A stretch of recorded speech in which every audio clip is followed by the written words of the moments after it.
Yo, what's good, guys? We're back with another episode of the NBA Weekly Recap.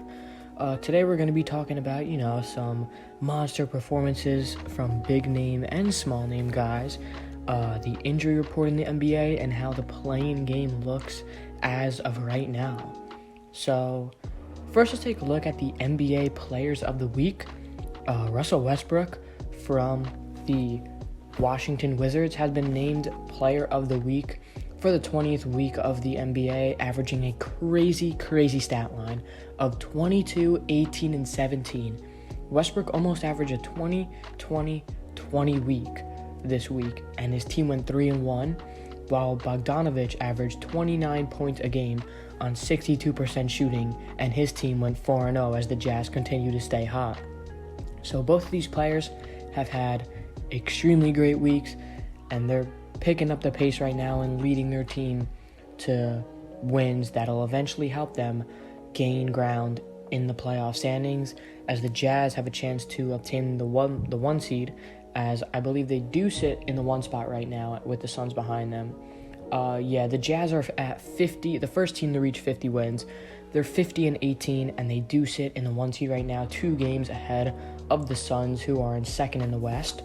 So the Jazz will most likely get that one seed, and Bogdanović has really elevated the team to the level they played at this week. Westbrook, 22, 18, and 17, obviously an amazing stat line. He has now entered the MVP conversation. We all know he won't get it, but we have to put some guys in the conversation. So he's entered it along with Jokic, obviously, who will most likely win it. Embiid, Curry, Dame, Chris Paul,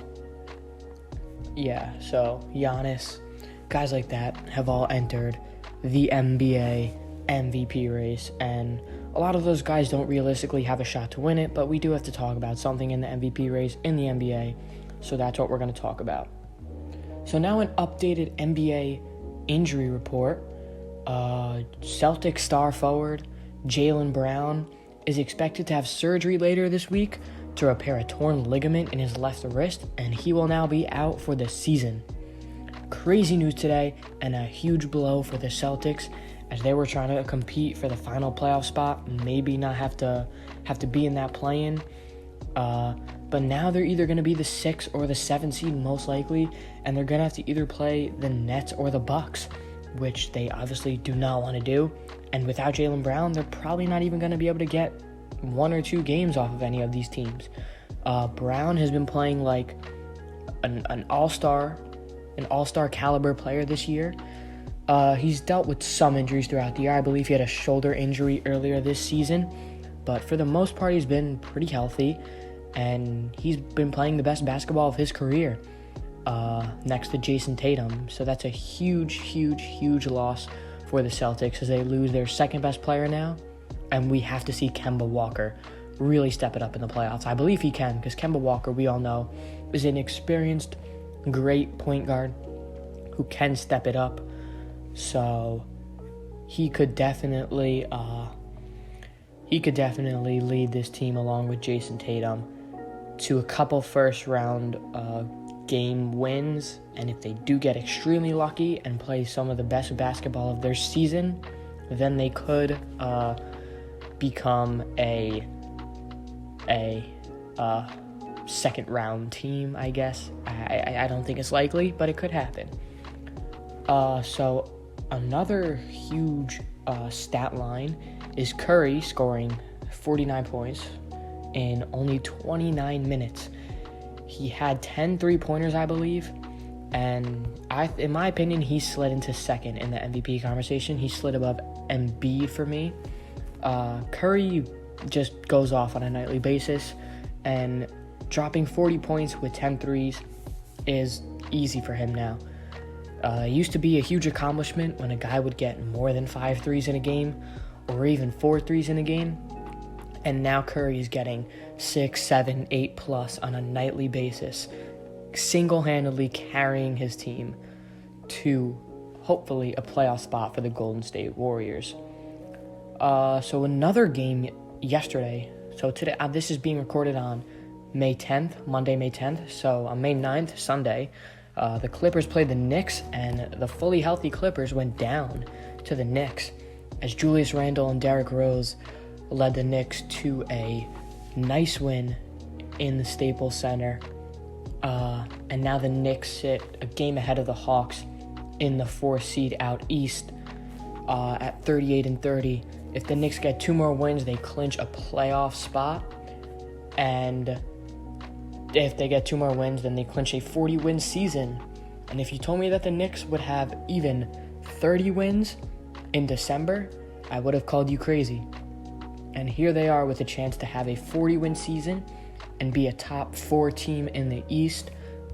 I believe the Knicks will get either the 4 or the 5 seed, and it doesn't matter which one they get because they would play the Hawks either way. I don't think the Heat are going to slide ahead. The Heat do have a pretty hard schedule coming up. I believe that they play some really good teams. They played the Celtics, the Sixers, the Bucks, and the Pistons. So I realistically see the Heat going 2-2. So they'll stay probably a game behind the Knicks. And the Hawks could slide ahead of the Knicks because they have a chance to go 4-0 as they have a really easy schedule in their next 4 games. They play the Wizards twice. They're down 1 right now at halftime to the Wizards. So when this video goes up, you guys will know the outcome of that game.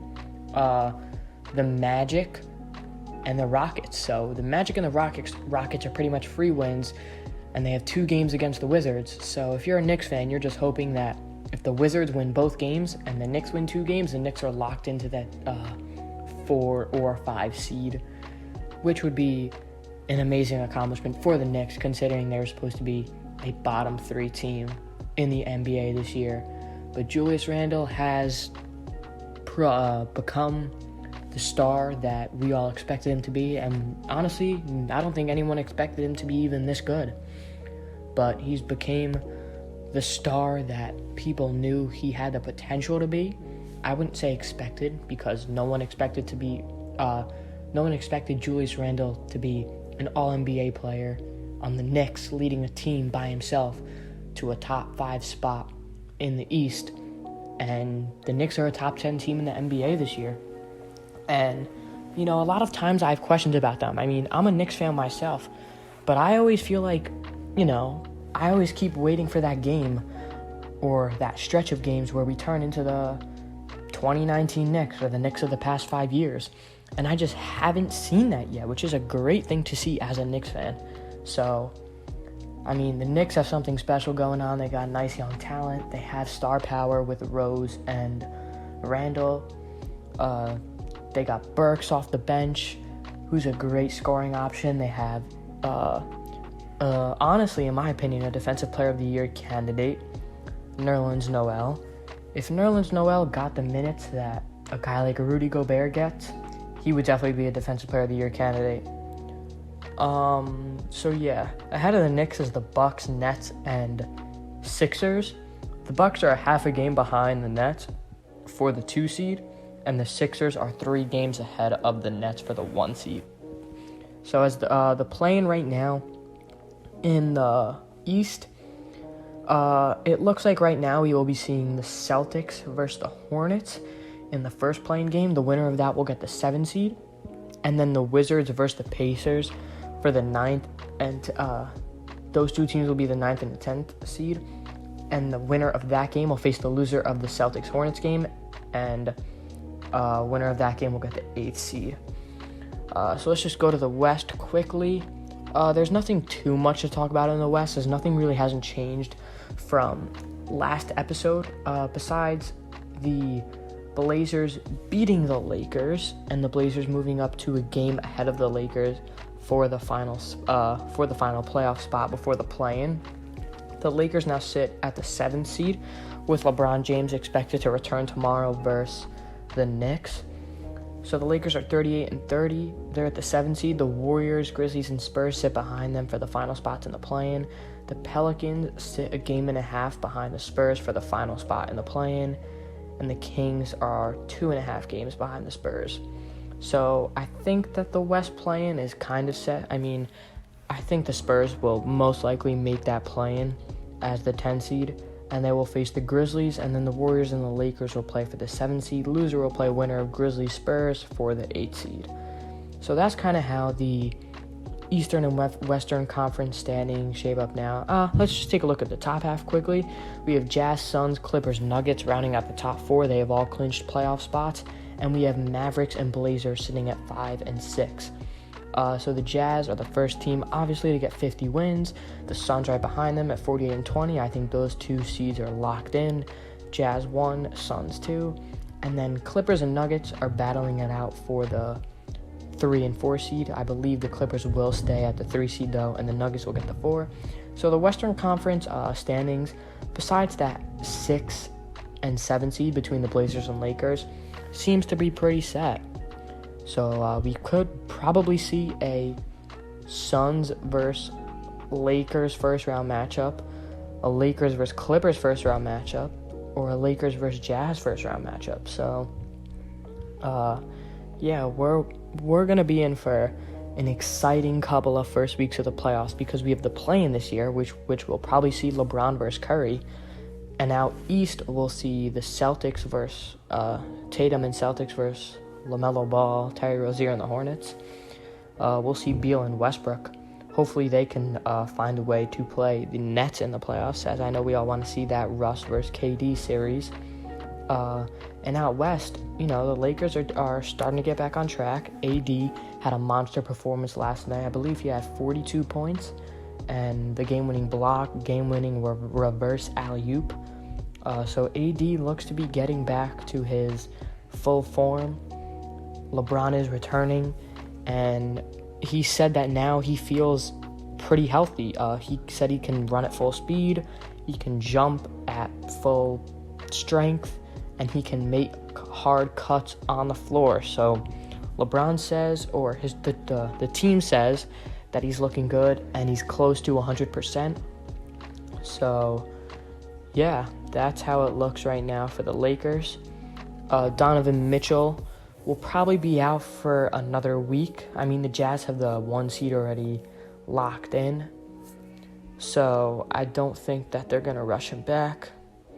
I think that's it, though. Yeah, I think that is it. The NBA, not a down week. It was definitely a very high-paced, fast speed week in terms of movement in the standings, as we saw the Lakers fall. We saw the Knicks keep that 4 seed. I wouldn't really say movement, but more, we're starting to see how the playoffs are going to shape out. And the Celtics lost with Jaylen Brown. That's really tough. They're probably going to have the 7 seed, so tough break there for the Celtics. But, Jason Tatum and Kemba Walker could probably lead that team to a couple wins in the playoffs. So that's it for this week's NBA Weekly Recap. Hope you guys enjoyed. I will be bringing these episodes out throughout the playoffs. If a lot of action is going on and we have a lot of news, I will try to do it once or twice. I'll definitely do it once a week, hopefully twice a week if the NBA, has a lot of big storylines and action. And, playoff time is right around the corner, so there's a lot to talk about coming up. LeBron, Curry, Jokic, Embiid, KD, Kyrie, Harden's injury status, Giannis, and the New York Knicks. So there's a lot going on in the NBA right now, and it's really fun to watch how all this is going to play out. So thank you guys for watching. Stay tuned for more. Peace.